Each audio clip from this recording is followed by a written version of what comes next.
आज की वीडियो में हम some of the best moving average strategies के बारे में डिस्कस करेंगे। मूविंग एवरेज यूज करने में जितना सिंपल होता है उतना ही इफेक्टिव होता है। अगर आप एक बिगिनर हो तो आज की वीडियो आपके लिए बहुत हेल्पफुल होने वाली है। प्लीज वीडियो को एंड तक जरूर देखें। तो आइए वीडियो को शुरू करते हैं बिना टाइम वेस्ट किए। आज की डेट में शायद ही ऐसा कोई सक्सेसफुल ट्रेडर होगा जो मूविंग एवरेज यूज ना करता हो।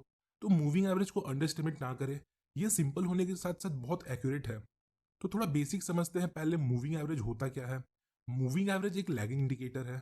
मतलब ये थोड़ा लेट सिग्नल जनरेट करता है पर इसकी एक्यूरेसी ज़्यादा होती है।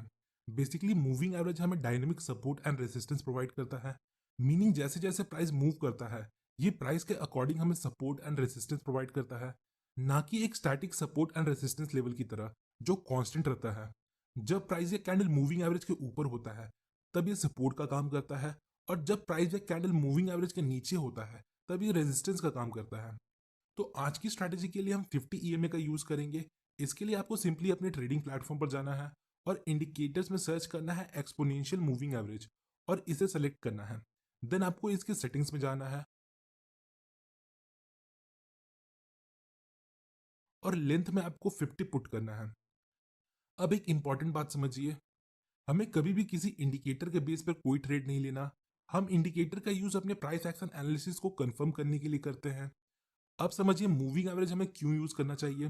तो जब मार्केट ट्रेंडिंग होता है, मतलब या तो मार्केट अप ट्रेंड में हो या तो डाउन ट्रेंड में, उस समय मूविंग एवरेज हमारे लिए रिलायबल सपोर्ट या रेजिस्टेंस का काम करता है। फॉर एग्जांपल, अगर मार्केट अप ट्रेंड में है तो ये हमारे लिए सपोर्ट का काम करता है। यहाँ आप देख सकते हो मार्केट कैसे मूविंग एवरेज पे सपोर्ट लेकर ऊपर चला जाता है। और अगर मार्केट डाउन ट्रेंड में है तो मूविंग एवरेज हमारे लिए रेजिस्टेंस का काम करता है। यहाँ आप देख सकते हैं किस प्रकार प्राइस मूविंग एवरेज को हिट करता है और नीचे चला जाता है। सेकेंड रीजन हमें मूविंग एवरेज क्यों यूज करना चाहिए। मूविंग एवरेज हमें ट्रेंड रिवर्सल को आइडेंटिफाई करने में हेल्प करता है। एग्जाम्पल की हेल्प से समझते हैं। यहाँ आपको दिख रहा होगा मार्केट डाउन ट्रेंड में था और जब प्राइस मूविंग एवरेज को ब्रेक करता है तो वहां से एक अप ट्रेंड की शुरुआत होती है। मार्केट अपने ट्रेंड को चेंज करता है। सेम अप ट्रेंड के समय जब प्राइस मूविंग एवरेज को ब्रेक करता है तो यहाँ से एक ट्रेंड रिवर्सल की पॉसिबिलिटी होती है। अब स्ट्रैटेजी की बात करते हैं, हमें इसे यूज कैसे करना है। तो हमने अब तक जो पिछले वीडियोस में सीखा हम उन बेसिस पर मूविंग एवरेज को अप्लाई करके यूज करने वाले हैं। आइए एग्जांपल की हेल्प से समझते हैं। यहाँ मार्केट अप ट्रेंड में है और चार्ट पर 50 पीरियड मूविंग एवरेज अप्लाइड है। सो प्राइस अभी मूविंग एवरेज के पास है। जैसा कि हमने डिस्कस किया था, जब मार्केट अप ट्रेंड में होता है तब मूविंग एवरेज सपोर्ट का काम करता है और अभी प्राइस मूविंग एवरेज के पास है। पॉसिबिलिटी है मार्केट यहाँ से ऊपर चला जाए, पर हमें सिर्फ मूविंग एवरेज के बेसिस पर कोई ट्रेड नहीं लेना। हमें इसके साथ अदर प्राइस एक्शन मेथड को भी अप्लाई करना है। नेक्स्ट, अगर आप ध्यान से देखो तो हमारे पास एक प्रीवियस रेजिस्टेंस लेवल है जो ब्रेकआउट के बाद सपोर्ट बन चुका है। आप लोगों को पता होगा जब रेजिस्टेंस ब्रेक होता है तब वो सपोर्ट बन जाता है, और जब सपोर्ट ब्रेक होता है तब वो रेजिस्टेंस बन जाता है। So now at this point हमारे पास एक स्टैटिक सपोर्ट लेवल है और एक डायनेमिक सपोर्ट लेवल है।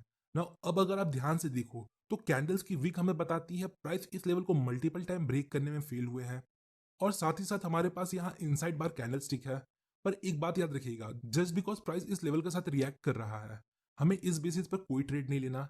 नाउ अब कंफर्मेशन के लिए हम यहाँ एक मिनी ट्रेंड लाइन ड्रॉ करेंगे। अगर प्राइस इस ट्रेंड लाइन को ब्रेक करता है तो हम यहाँ बाई कर सकते हैं। एक और चार्ट देखते हैं।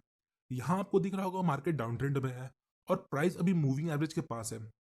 जैसा कि हमने डिस्कस किया था, अगर मार्केट डाउन ट्रेंड में है तो मूविंग एवरेज रेजिस्टेंस का काम करता है। तो पॉसिबिलिटी है मार्केट यहाँ से नीचे चला जाए, पर हमें इस बेसिस पर कोई ट्रेड नहीं लेना।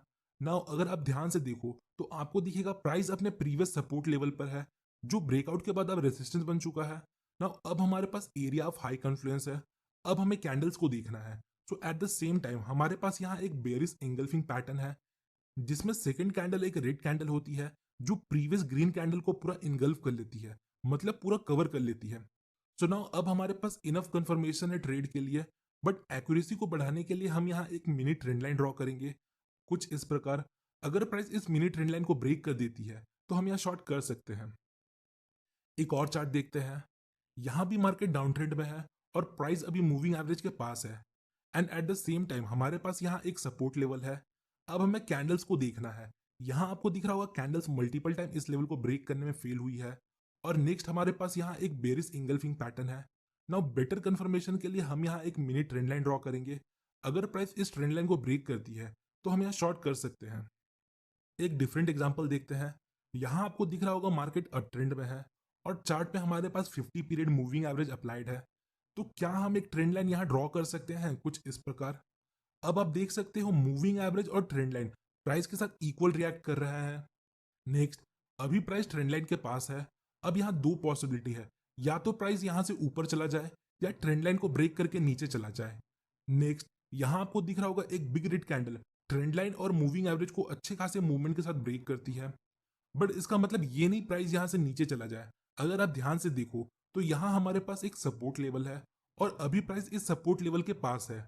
अगर प्राइस इस सपोर्ट लेवल को ब्रेक कर देता है तो हम ब्रेकआउट के बाद एक पुल बैक का वेट करेंगे।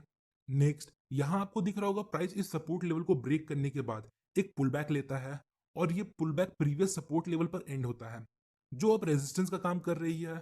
इस लेवल पर हमें एक ह्यूज बिग रिजेक्शन कैंडल मिलती है जो ये इंडिकेट करता है बायर्स एक पॉइंट तक इस लेवल को ब्रेक करके प्राइस को ऊपर ले जाने की कोशिश करते हैं पर सस्टेन नहीं कर पाते।